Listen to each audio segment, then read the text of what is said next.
mung này chơi new free ni pipang mình và yang dari pelak khap yang hang klaim dah rat lai kena bun sang dega dah kesemplang lai teng buh lum ta kat lai lai lan kuntak berlah rat này bu mau pro này suy thun dun dan leh ke telai rang yo thun po ma pro nok na đang công sản Việt Nam chỉ quyền nội chẳng lai pipang tum tum klum như mỏ mạ leh nu như tu kruk leh teng binh đoạn leh như tu tôi xem nó đây sự này lại nhiều yếu ủy ban nhân quyền Tom Landex kêu gọi phong thích 4 nhà hoạt động nhân quyền ở Việt Nam. Nó nhất lời này lại sự phẩm minh chính nhờ nào bước anh đi như ở Hàn Quốc Thủ tướng Việt Nam lần Trần An các nhà đầu tư từ Trung Quốc thì nào Hàn Quốc tôi lại rọa ruồi này nó lại rọa ruồi lại nhiều kẻng rằm mực lệ tụ chúng từ tầm cái năm từ nhú xăm á nhắm bạ rằng lại từ nhú pi bằng rọa nhiều bông nhạc thôi là phiền ố tại lại đi hàng lại tôm clom pi bằng rọa rẽ lệ từng mạng rọa là nhiều rung nắm ấy gần lại rọa mạng thôn chân này nên lọc có mày càng rọa ruồi ở về miệt va dòng tới buồn sang đây ga để xem lăng làm đa này hàng lại đặt lại bình doanh nhiều rung rằng lên án từ nhú đồng ta lên số từ nhú càng thực thi bộ luật nhân quyền bởi đi lần chào Việt Nam về lăng đây video vậy. Ủy ban nhân quyền Tom Lantos của Hạ viện Hoa Kỳ vừa kêu gọi trả tự do cho các tù nhân lương tâm,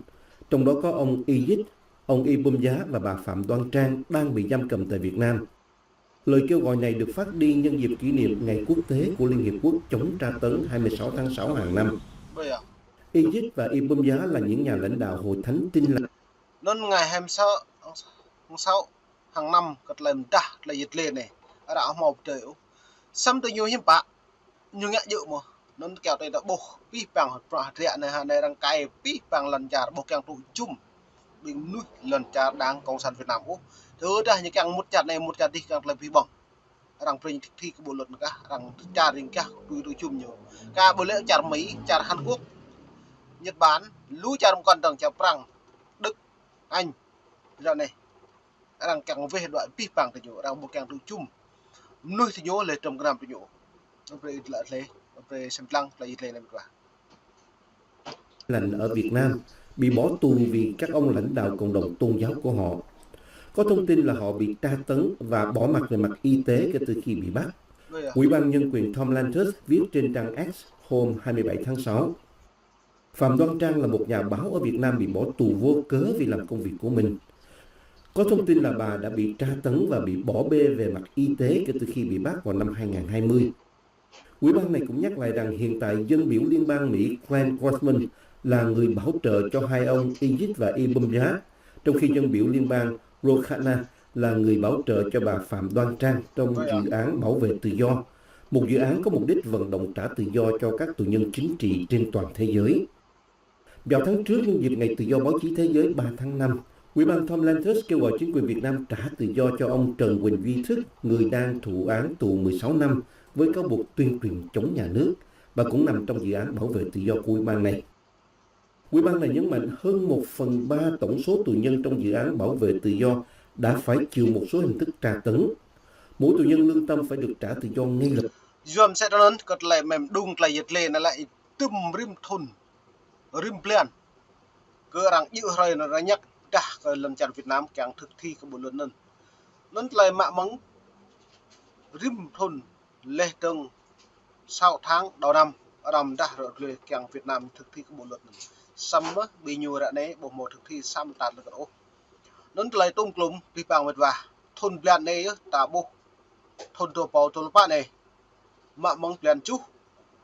mong ni plon rằng đã tạm ra buộc tung klum này từ mệt và yang tới buồn sáng tạm đã nữa đi chặt nhau lên trong đúng lại nhiệt lê tung klum lại video lên lại làm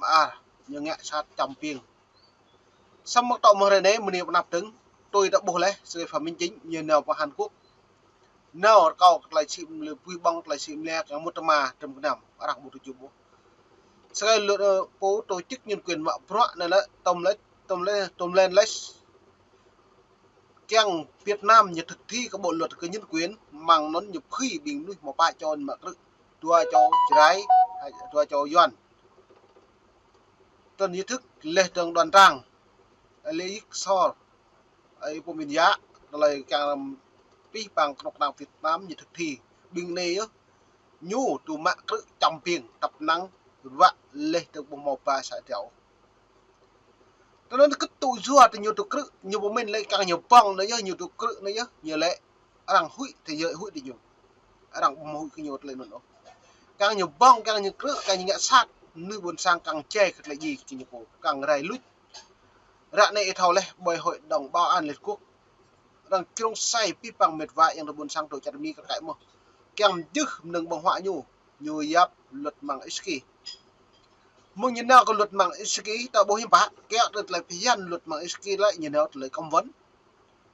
mẹ mà công vấn đi với lên nhìn nào không lại lại xăm na con na đang một càng plak nhiều do cái lần chào Việt Nam bữa xứng đang ô đang tàu của phao thì nhiều đang pre thì nhiều tàu khơi nhiều phố mệt vả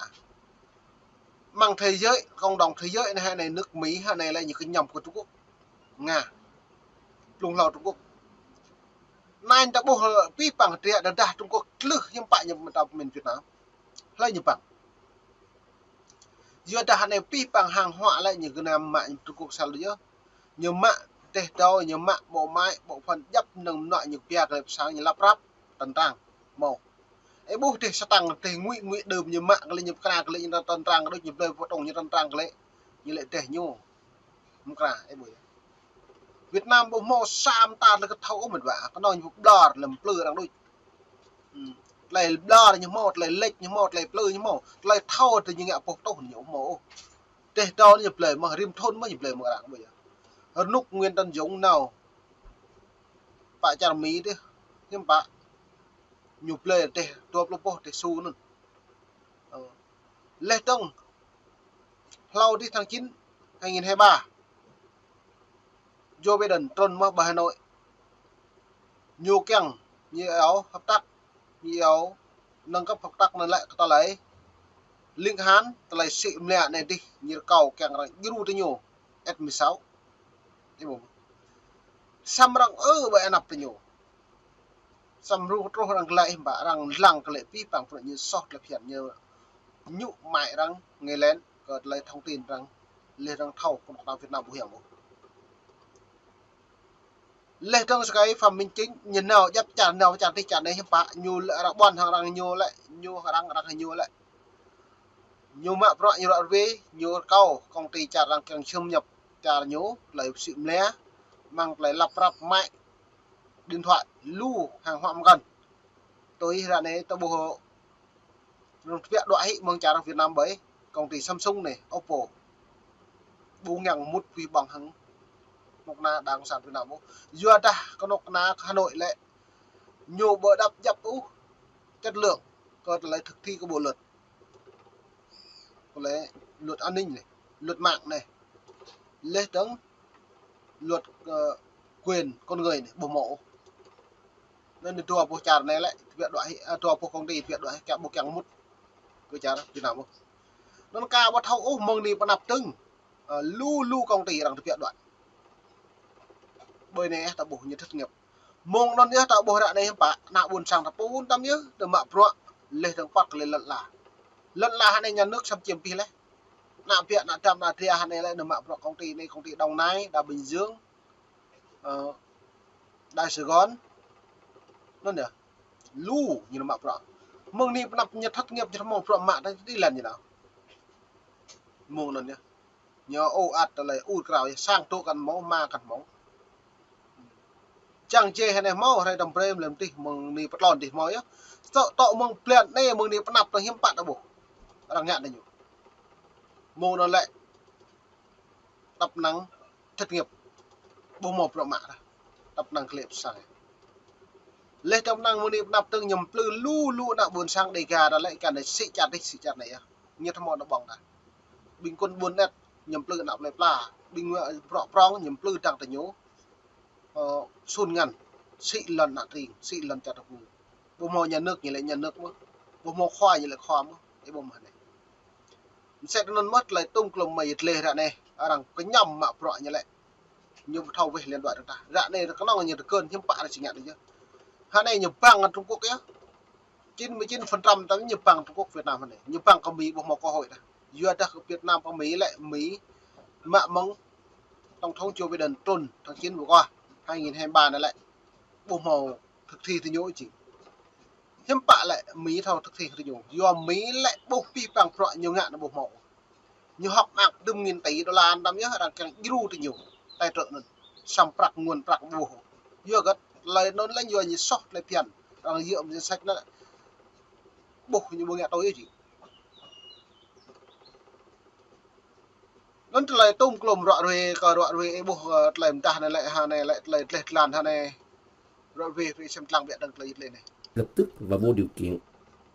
VOA đã liên lạc với Bộ Ngoại giao Việt Nam và đề nghị họ đưa ra bình luận về lời kêu gọi này của Ủy ban Nhân quyền Tom Lantos nhưng chưa được trả lời.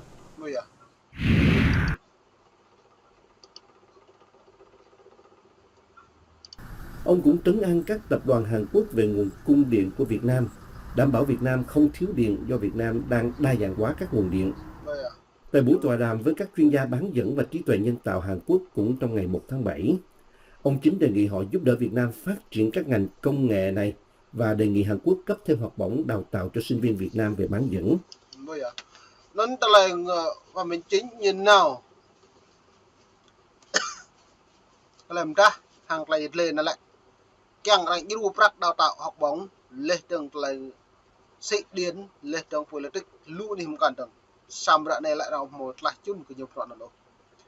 nó mới rồi về đâm lên dòng được sang khắp pi bằng xem lăng lại chơi new free rồi về địa mông mầm nịt mông tức mình ta là lên này dòng được sang về xem lăng doan mong nịt nạp như thế này lần lạc cái nhập bộ đi sang khắp